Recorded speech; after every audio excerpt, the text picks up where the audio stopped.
Hey guys, welcome back to my channel. Hope you're good. Just back from the gym, just did some mobility and some cardio. But today's video, we are talking about my favorite ab workouts. My go-to core and ab training that I do. With my core workout, it always rotates. So these that I'm going to show you in the video are staples that I always have, but I try and change it and mix it up and play around with it so it's not too boring.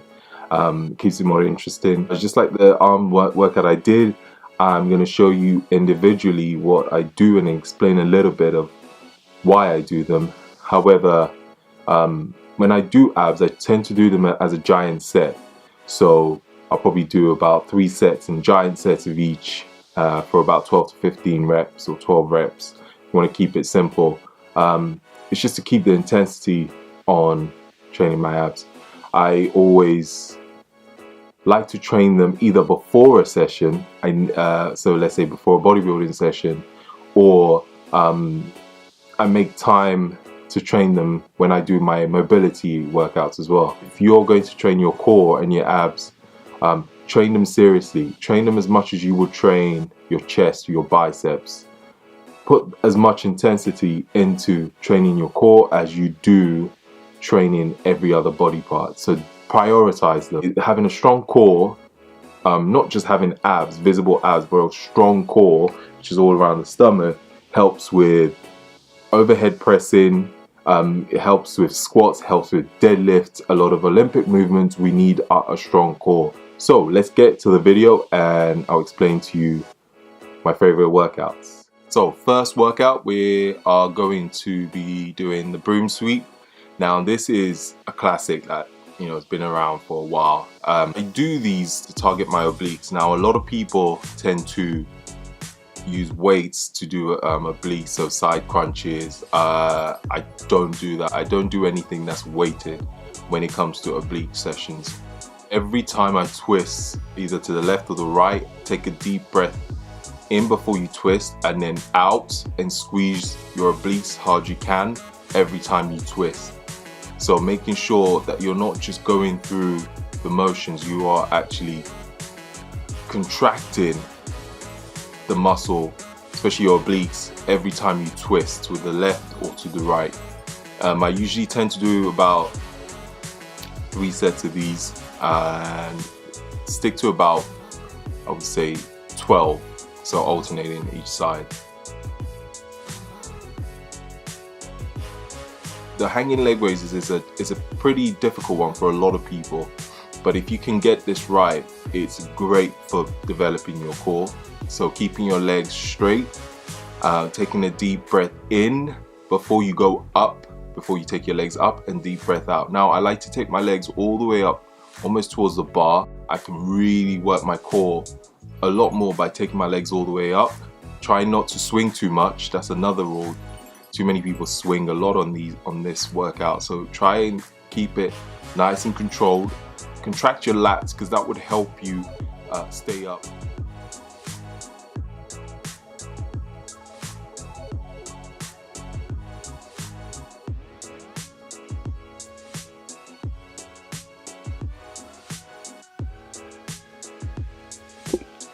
So next we have same thing again, hanging leg raises, but this time with your knees tucked, knees bent.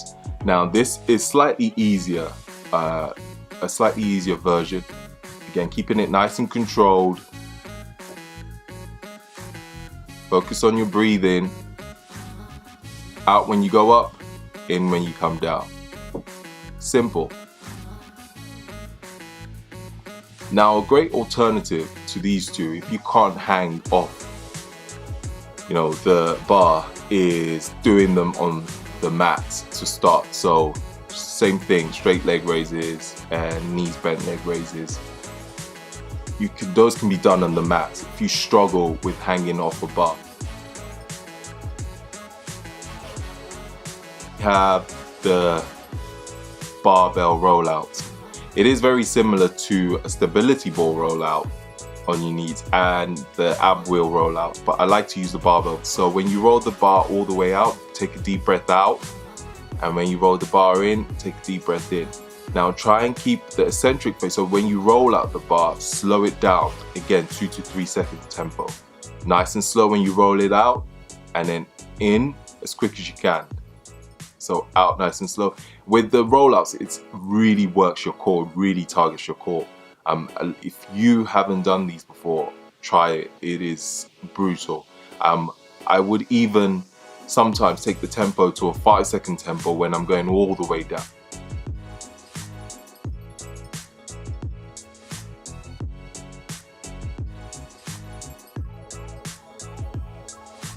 Okay, so next we have the rings pike. Now this one is, again, a difficult one, but it really is one of my favorites when it comes to working my core and my abs as well.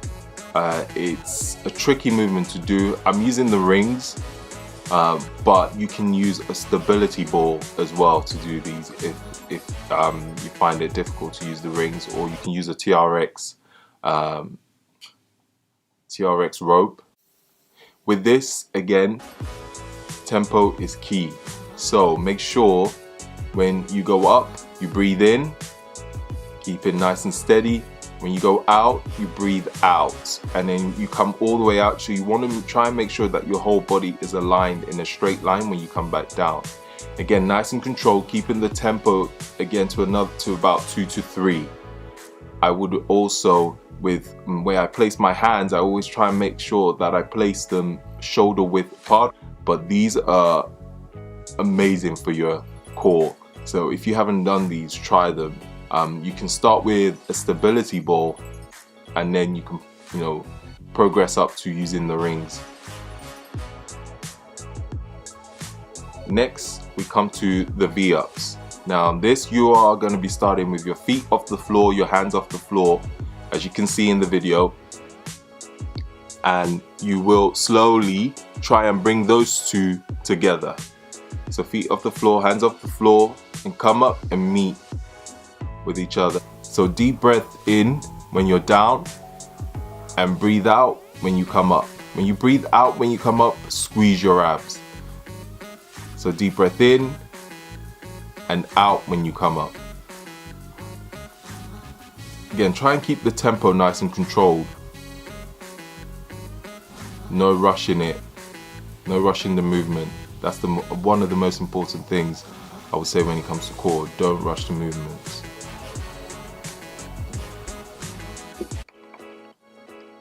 So the next one is a strange one. I actually don't know the name for it, so I just call it the V-up seesaw. This one, again, you start with, if you notice how I started in the beginning, you crunched up almost into a ball, and then you open up and out into the V-up position as you saw before. So feet off the floor, hands behind you off the floor as well. And you almost do you're almost going to be rocking back and forth without touching the floor, without your legs, feet touching the floor, and your hands. So you're just in a rocking position. As you can see, my abs are continuously contracted throughout the movement. So you're almost trying to stay on your glutes and your lower back as you rock back and forth. Again, this one you have to be careful. It is quite difficult to get right. It's one that I'm actually still learning to really get right. But again, I dare you to do these and your abs will be sore, insanely sore. And these are great also for your lower back. So again, 12 to 15 reps. Try and keep it nice and controlled. Don't rush it. It's not a race.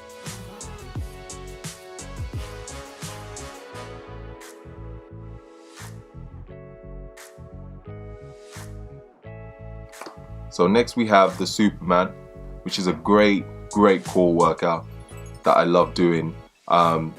You always know how strong your core is getting is when you can do these easily and comfortably without shaking or without shaking to one side or the other. Now you start with your hands shoulder width apart on the mats. I like to point my hands out slightly also on the floor, and then my feet again slightly wider than my hips.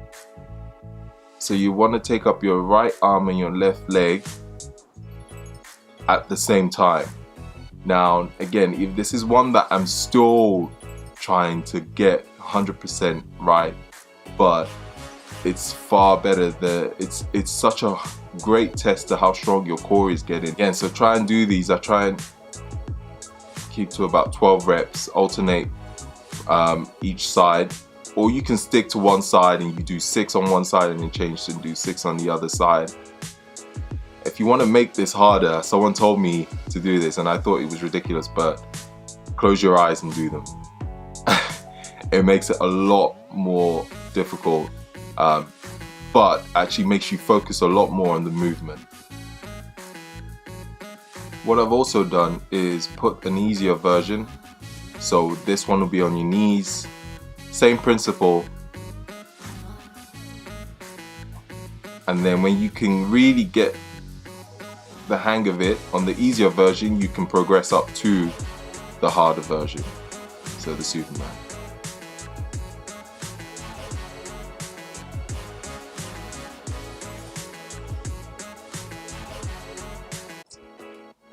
And next we have the ball slams. Now this one is another weird one that a lot of people don't think about doing, but it is another great core workout. Now you're not just slamming the ball without any thought, so there's a point to this workout. So before you slam the ball, when you take the ball up, take a deep breath in, and when you slam the ball down, you want to crunch down with your abs and then slam the ball. You should be crunching in before you slam that ball down. Your arms will be doing some work, but you're focusing on your core on this one. You can also do, if you can't slam the ball on the floor in your gym, get one of those boxes where you can jump, those plyo boxes, and slam the ball on that. It's the same effect. But yeah, and again, another 12 to 15 reps in these 3 sets. Really use your core when you slam the ball on the floor. Breathing is key again with this one. Take a deep breath in when you take your arms over your head. Breathe out and you slam the ball down onto the floor.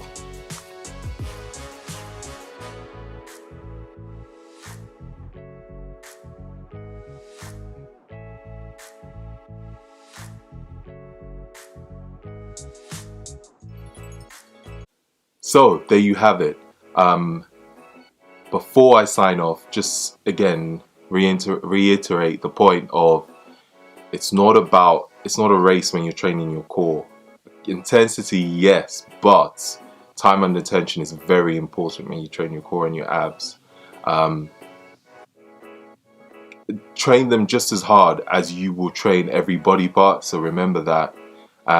Play around with the tempo, 2 seconds, 3 seconds of the eccentric phase of all the movements. Focus on breathing when it comes to training your core.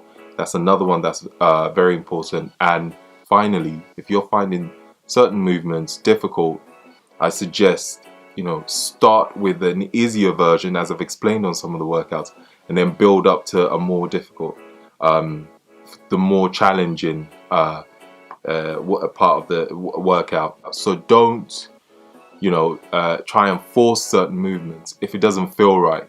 If you have lower back pain when you're doing certain of the ab workouts, some of it will be discomfort, and that's to be expected. So just remember that. It just means you need to do more core workout actually to improve on your lower back, and maybe add some lower back work, some posterior chain work. So glute ham raises are great, and glute bridges. I hope you guys found some of this info useful into how I approach my core training. Leave a comment of any questions you have, and I'll be glad to answer any of them, because I'm sure I probably forgot a few things. Thank you for subscribing. If you haven't subscribed already, don't forget to do so. And looking forward to bringing out more videos and getting more comfortable in front of the camera. Thank you all for watching. Till next time, peace out.